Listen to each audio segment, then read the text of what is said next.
Hey, good morning everybody. It's Mike and thanks for jumping in here with me this morning. We're finishing our series this week on the top 5 financial priorities for realtors, because the way we manage our money is probably a lot different than the way people with real jobs manage theirs. We're self-employed. We've got different issues, different priorities, different risks. And so we've been talking about that. We started the week off where I gave you my top 5 priorities. Now look, I'm not your accountant. I'm not your investment advisor. I'm just a guy that has been in this business for 3 decades, and this is what I've learned through trial and error. Some of the mistakes I've made or I've watched other people make, and some of the things I've done well. So here they are. Number 1 on the priority list, remember, it's 6 months cash reserves. I mean, this is cash in the mattress, in the savings account. But Mike, I'm not getting a very big rate of return. I don't care. This isn't investment money. This is safety money. 6 months cash reserves. I'll argue all day. This is more important than anything else. You do this before anything else. Number 2, make sure your tax obligations are handled in a responsible way every quarter. Number 3, insurance.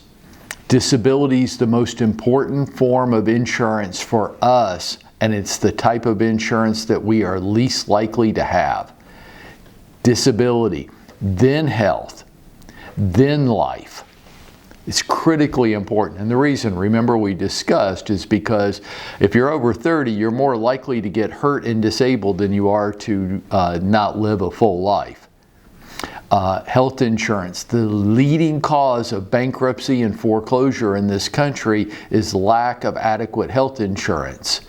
Some of you won't take risk by investing in your business, but you walk around every day with no health insurance, which is crazy on the risk chart. And life insurance. If you have people in your life that are dependent on your income, that's what life insurance is for. I'm going to encourage you to just explore term life insurance. Whole life insurance is not usually a very effective investment strategy. And by the way, this isn't really investing money. We'll come to that. Number 4 on the list was debt reduction. Yeah, you got to do all these other things before we can even start talking about your debt. And number 5 is actually investing, and that's kind of what I want to talk to you about today. And it's number 5 in priority for a reason. You've got to get these first 4 things handled, under control, stabilized, before you can start investing. And I know investing's the hot, sexy thing, and we all think we're cryptocurrency experts. You're not. You're not. But this is money that you use after the first 4 are in place. And here's why. This was one of the big problems back in the financial crisis of 2008 as it pertains to real estate. People got their financial priorities out of line. Lots of real estate people had gotten their financial priorities out of line. Thank God I hadn't. I had learned these 5 priorities prior to 2008. So it wasn't a lot of fun, but I wasn't terribly impacted. Why? What happened with a lot of people is they started investing before they had all their other ducks in a row. And so when people started losing their jobs and they couldn't pay rent, the landlord, the investor in the rental house, he needed the rental income to pay the mortgage. And when he stopped getting rent from his tenants, he couldn't make the mortgage, so he lost the houses. That's what happened on a very large scale because people didn't have adequate cash reserves and they couldn't withstand any disruption in the rent flow. When we talk about investment strategies for realtors, there's 2 types. There's pre-tax and there's post-tax. Pre-tax investments would classically be referred to as retirement accounts, right? I'm saving for retirement. And for us, the most likely form, so we don't have a 401k like corporate people do. Ours would be more something like a SEP, S-E-P, IRA.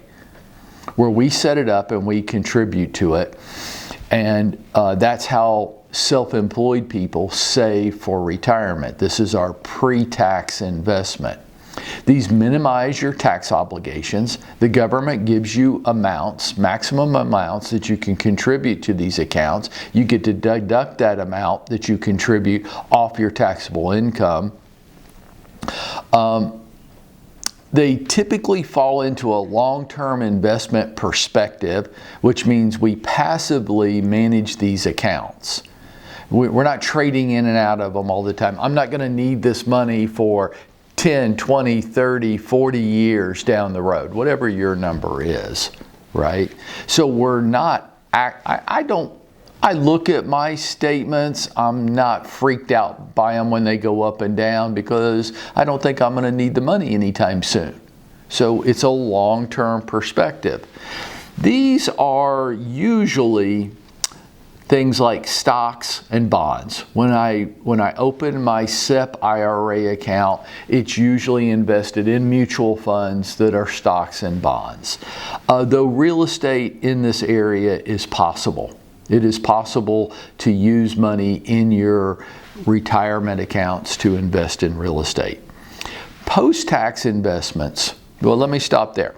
The pre-tax investments, this is what you do first. When you get to your investment money, you make sure that you're contributing the maximum allowable amount each year to your retirement accounts so that you reduce your tax obligation every year. And you do that before you start investing in what are commonly referred to as post-tax investments.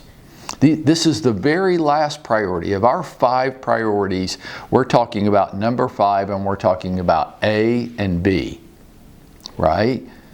And pre-tax is our retirement savings account, which you want to max out.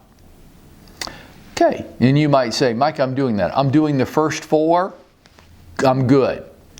And I'm doing 5A. I'm contributing the maximum allowable amount to my SEP IRA, or it could be a Roth IRA. Okay, now we're into 5B. These are post-tax investments, right? And they're the last priority in our money management strategy. There's typically 2 ways you can do this. Now, if you want to go off and buy cryptocurrency, I mean, you do whatever you want. It's your money. Just don't talk to me about it because I'll laugh at you. Typically, the 2 ways you invest post-tax is stocks. Now, here's the advantage to stocks. Stocks diversify you. You're in the real estate business. Okay, so investing in the stock market would diversify you a little bit, and I'll talk about that in just a second. And they're a little more liquid. So if for some reason my 6 months cash reserves wasn't enough, I could go to my post-tax investments, my stocks and bonds, which I'm going to encourage you to stick with mutual funds. Do not buy individual stocks. I mean, we could do an hour on this, and we're not going to, but most of us aren't in a situation where we have enough information about any individual stock to be investing in them. Invest in mutual funds. But if I needed to get to the money for some reason, stocks are more liquid. So the stocks diversify me, stocks and bonds. Stocks and bonds diversify me, and they're a little bit more liquid typically. The other type of post-investment would be real estate investing, and that's the most popular type for people like us, right? And it's because we have access and we have knowledge. It's right there in front of us every day. And I would agree with that. I have access and knowledge, and I am invested in real estate, but to a pretty limited amount. And here's why. It makes you very real estate sensitive and exposed. So this is the downside of it. The upside of it is I have access and I have knowledge. The downside is, look, I make my living, my income off of real estate. So if real estate goes off the cliff, I mean, I don't think it's going to, but if it did, like a 2008, this hurt a lot of real estate people. If real estate goes off the cliff, my income was impacted. Now my investments are impacted too. You could say, well, Mike, stock market can go down and real estate can go down. Yeah, it can, but at least I'm more diversified. And hopefully even with my stocks and bonds, I'm diversified in lots of different industries so that if one area of the economy is hurt, all of my money isn't hurt at the same time. If I, as a real estate agent, if I'm investing heavily in real estate, I'm buying from the company store, so to say, I am now making my living, my income off of real estate, and I'm investing all my money in real estate. God help me if real estate goes south.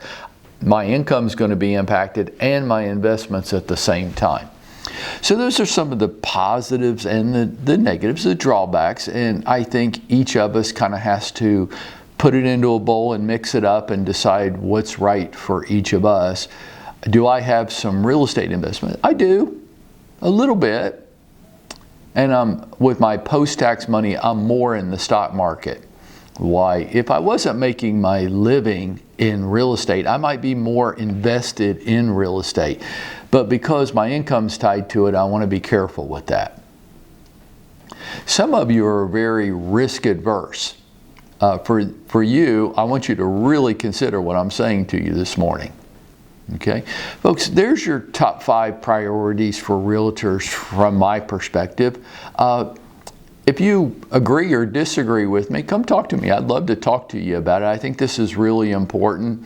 I might be willing in different situations because everybody's life looks a little different, right? To move around items 2 through 5. But you're never going to get me to agree to move number 1 off of number 1. Those 6 months cash reserves, that keeps you sane. That allows you to sleep at night. That allows you to enjoy the opportunity of being self-employed. And I think it should be all of our highest priority. So let's take this, chew on it, and use it to go out there and make it happen for ourselves today.